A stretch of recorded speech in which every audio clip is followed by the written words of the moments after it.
Mheshimiwa Rais, uongee na watu wa Kikuyu. Hawa watu ni watu wako. Wale walisema Kiambu hakutajengwa manyumba ya housing, wakasema affordable housing ilikuwa ni mpango ambao haitakuwa na manyumba. Sasa leo angalia town yetu ya Kikuyu inakaa kama Singapore na manyumba kama haya. Tukushukuru pia Rais, sababu kushikanisha haya manyumba, soko yetu, barabara zetu hapa Kikuyu, barabara kupitia ndio ulikuwa kampeni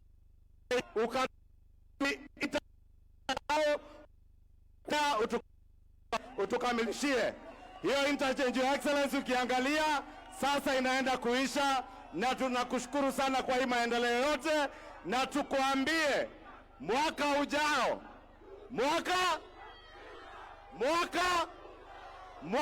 ujao watu wa Kikuyu na Kabete mtasemaje? Eti mtasemaje? Karibu sana Your Excellency, uongee na watu wako.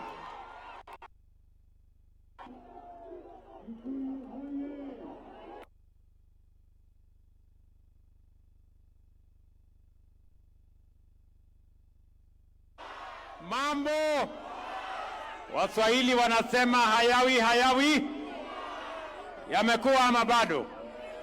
Ni leo ama si leo? Sikizeni ndugu zangu, watu wa Kiambu, mimi nimefika hapa leo tena kwa sababu ya mambo. Nilikuwa nimekuja hapa Alliance kwa mambo ya masomo ya watoto wetu, si namna hiyo? Lakini nikasema lazima nipitie hapa nione hii mradi yenu. Unajua, mimi nilisimama hapa Kikuyu, mimi nikawaeleza ya kwamba tutakuwa na mpango ya housing ambayo itatusaidia kwa ajira ya vijana wa taifa letu la Kenya. Leo mimi nafurahi ya kwamba hiyo program ya housing imefanyika, na leo katika taifa letu la Kenya tuko na vijana 600,000 wanaofanya kazi katika program ya housing. Kikuyu hoye! Sikizeni bwana, hii mradi ambayo iko hapa, hizi ni nyumba 1,000, lakini tunajenga nyumba 250,000 ambazo zinaendelea sehemu tofauti ya Kenya. Hii ni mojawapo ya zile nyumba 250,000. Hapa ziko nyumba 1,000. Kuna vijana zaidi ya 1,000 wanafanya kazi katika hii mradi. Ni kweli ama si kweli? Hapa tuko na kazi ya mason, tuko na kazi ya carpenter, tuko na kazi ya electrician, tuko na kazi ya engineer, tuko na kazi ya architect, tuko na kazi ya plumber, tuko na kazi ya watu wa mkono. Hii inasaidia tuwe na nafasi ya ajira katika taifa letu la Kenya.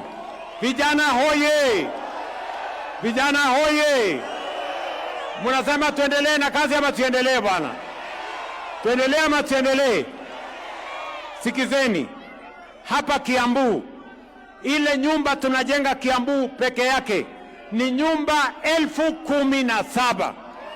Tumeweka pesa ya serikali Kiambu ya housing bilioni 43 hapa Kiambu. Tunajenga soko 30 mpya hapa Kiambu. Tunajenga hostels ya vijana wa Kiambu. Vijana 8,000 wa TVET wa university watapata nafasi ya kuishi katika hostels ambazo tunajenga hapa Kiambu. Kiambu hoye! Kiambu hoye! Na wauliza ndugu zangu, watu wa Kiambu, Waswahili wanasema ahadi ni nini? Na dawa ya deni si ni kulipa? Si niliwaeleza ya kwamba tutakuwa na program ya housing? Hiyo program iko ama haiko? Si program ndio hii? Si soko nilisema mama mboga atafanya mahali kuna heshima? Si soko 30 inajengwa hapa Kiambu? Si tuliwaambia vijana wetu watakuwa na hostels? Si vijana 8,000 watapata nafasi ya kuishi kwa hostels ambazo tunajenga? Na wauliza wana Kiambu, tuendelee na kazi ama tusiendelee? Tuendelee na kazi ama tusiendelee? Vile vile katika Kiambu County hii, barabara zenu, barabara za Kiambu, mimi niliwaambia wakati tutapanga mambo ya barabara ya Kenya, ya Kiambu itakuwa katikati. Leo hapa Kiambu tumeweka shilingi bilioni 18 kujenga mabarabara ya Kiambu County.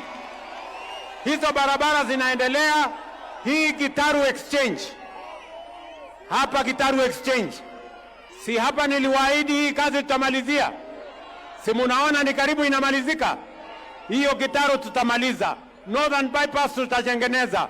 Nimewaambia vile vile, mimi najua kuna msongamano mkubwa wa magari pale kutoka Pangani mpaka Ndumberi, iko shida ya msongamano wa magari especially asubuhi. Mimi nataka niwatangazie sasa tuko na pesa bilioni 22 tutawajengea dual carriageway ya kuingia Kiambu. Na wauliza jameni, mnasema tuendelee na hii kazi? Tujenge barabara, tujenge masoko, tujenge housing, tujenge hostels. Hawa vijana wapate kazi, Kenya isonge mbele. Wale wanasema tuendelee na kazi, nione wale wanasema tuendelee na kazi. Mimi nataka niwaeleze vile vile, mimi niliwaeleza ya kwamba tutabadilisha ile mfumo wa NHIF ambayo ilikuwa na watu wachache. Lazima ukuwe na kazi, lazima ukuwe na uwezo, lazima ukuwe na pesa. Nikasema sio wote wenye uwezo, sio wote wenye pesa. Hata yule hana pesa tunataka serikali imshughulikie, aende hospitali atibiwe na gharama ya hospitali ilipwe na serikali ya Kenya. Kiambu hoye! Mimi nafurahi leo Kiambu County watu 1,300,000 wamejiandikisha kwa SHA. Imebaki wananchi 1,100,000. Hapa Kiambu in the last 1 year SHA imelipa pesa shilingi bilioni 5.5 kwa wale wote walioenda hospitalini, na hiyo kazi inasonga ikisonga.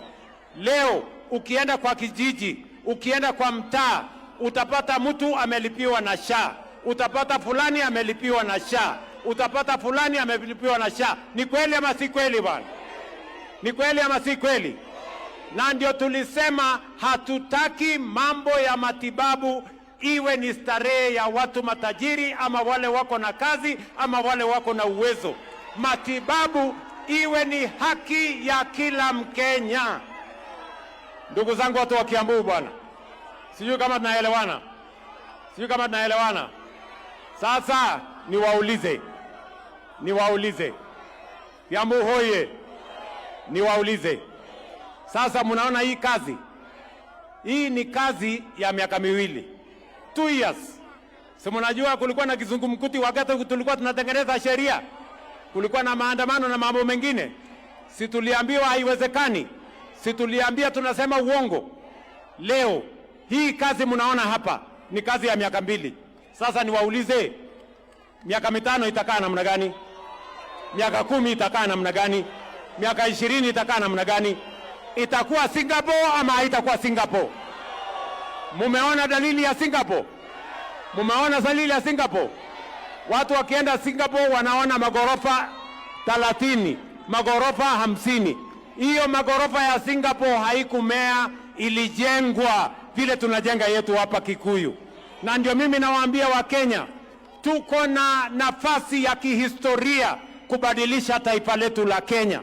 Na mimi nimesema nitasimama mstari ya mbele mpaka Kenya ibadilike, na hakuna mtu atanitisha. Watu wa Kiambu hoye! Kiambu hoye! Mnasema tuendelee ama tuendelee? Mnasema tuendelee ama tuendelee? Hii Kenya yetu hii, tukiendelea na mpango kama hii Kenya tutamaliza umaskini. Hii Kenya tutamaliza mambo ya njaa. Hii Kenya tutahakikisha watoto wetu wote wanasoma. Na ndio sababu nimesema nyinyi kama watu wa Kiambu, vile nawaeleza Wakenya wote, maneno ya elimu ya watoto wetu ni ya muhimu, na ndio sababu kwa miaka mitatu tumeajiri walimu 1,100 kuhakikisha ya kwamba kila mtoto wa Kenya akienda shuleni anakutana na mwalimu. Tumejenga madarasa 23,000 tuhakikishe ya kwamba kila mtoto wa Kenya anapata nafasi ya kusoma, kwa sababu masomo ndio inaleta usawa. Mtoto wa tajiri na mtoto wa maskini wanakuwa sawa wote wakipata elimu, and that is our mission, and that is our commitment, and that is what we are going to do. Kiambu hoye! Kiambu hoye! Ndio mimi nataka niwaeleze ndugu zangu, si ndio? Mimi nimesema hawa wananchi, nyinyi ndio mnatuchagua, si nyinyi ndio mnachagua MCA, si nyinyi ndio mnachagua mbunge, si nyinyi ndio mnachagua gavana, si nyinyi ndio mnachagua rais? Ni nyinyi ama si nyinyi? Nyinyi ndio mnachagua. Niwaulize wana Kiambu, si kila mtu anachaguliwa kwa ile kazi amefanya ama namna gani? Kwani mtu anachaguliwa kwa sura? Kwani mtu anachaguliwa kwa kabila yake? Kwani mtu anachaguliwa kwa sababu ya urembo? Si mtu anachaguliwa na kazi yake? Ndio mimi nimesema Kenya itabadilishwa na viongozi wenye maono, wenye mpango, wenye sera, wenye ajenda. Ndio Kenya yetu hii itabadilika. Kama mtu hana maono, kama mtu hana mpango, kama mtu hana sera, hakuna vile Kenya inaweza kubadilika. Ni kweli ama si kweli? Ni kweli ama si kweli? Ndio hata nawaambia wale wanajaribu kushindana na sisi, wacheni ukabila, wacheni chuki, wacheni fitina, wacheni mambo ya upuzi. Tafuteni sera, tafuteni maono, tafuteni mpango. Hawa wa Kenya ni watu wenye akili, wanajua nani yako na mpango, nani hana mpango, nani yako na sera, nani hana sera, nani yako na ama ni aje? Ni kweli ama si kweli? Mimi nataka niwaulize wana Kiambu, wana Kiambu, si wale watu wa jamaa wanashindana sisi tumewasikia kama wanaongea mambo ya watu, wanaongea sijui Kasongo, sijui Must Go, sijui Ruto, sijui nani. Mimi nawaambia wale jamaa, my friends, tafuteni sera. Ruto si sera, Kasongo si sera, one term si sera. Waambie hao wananchi ni nini mtafanya tofauti kutoka ile tunafanya. Wacheni upuzi na vitimbi bwana, ama namna gani? Nimesikia